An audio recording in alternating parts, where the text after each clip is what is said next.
3 persona të arrestuar për laboratorin e drogës, i cili u zbulua brenda një godine 4-4-she përgjatë taksit rrugor Lezhë-Milot, u njohën me masën e sigurisë në gjykatën e Lezhës.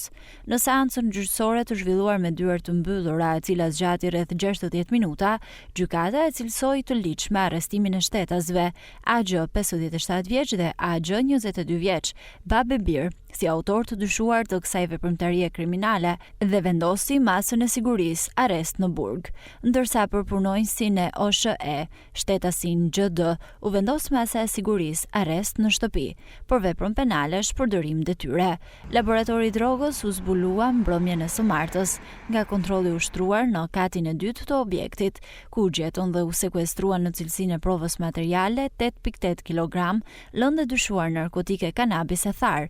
1064 bim të dyshuara narkotike kanabis, 960 fidan kanabis të mbjella në kubik, 850 fara kanabis, 106 lampa me transformator që shërbenin për kultivimin e bimëve narkotike, një armë zjarri automatik me 2 krohra me fishek, një pistolet sportive me fishek, një automjet dhe 4 aparate celular. Po ashtu nga kontrolli i kryer në banesën e shtetasve të arrestuar, u gjetën dhe u sekuestruan 180 gram lëndë dyshuar narkotike kokain, një pistolet me mulli, një armë zjarri pushk dhe një armë sportive. Nga veprimet hetimore të kryera rezulton se objekti ishte marrë me qira nga Babebir që prej muajit qershor të vitit 2025 dhe ishte përshtatur për kultivimin e bimëve narkotike, ndërsa vjen puna për identifikimin e personave të tjerë të përfshirë në këtë veprimtari kriminale.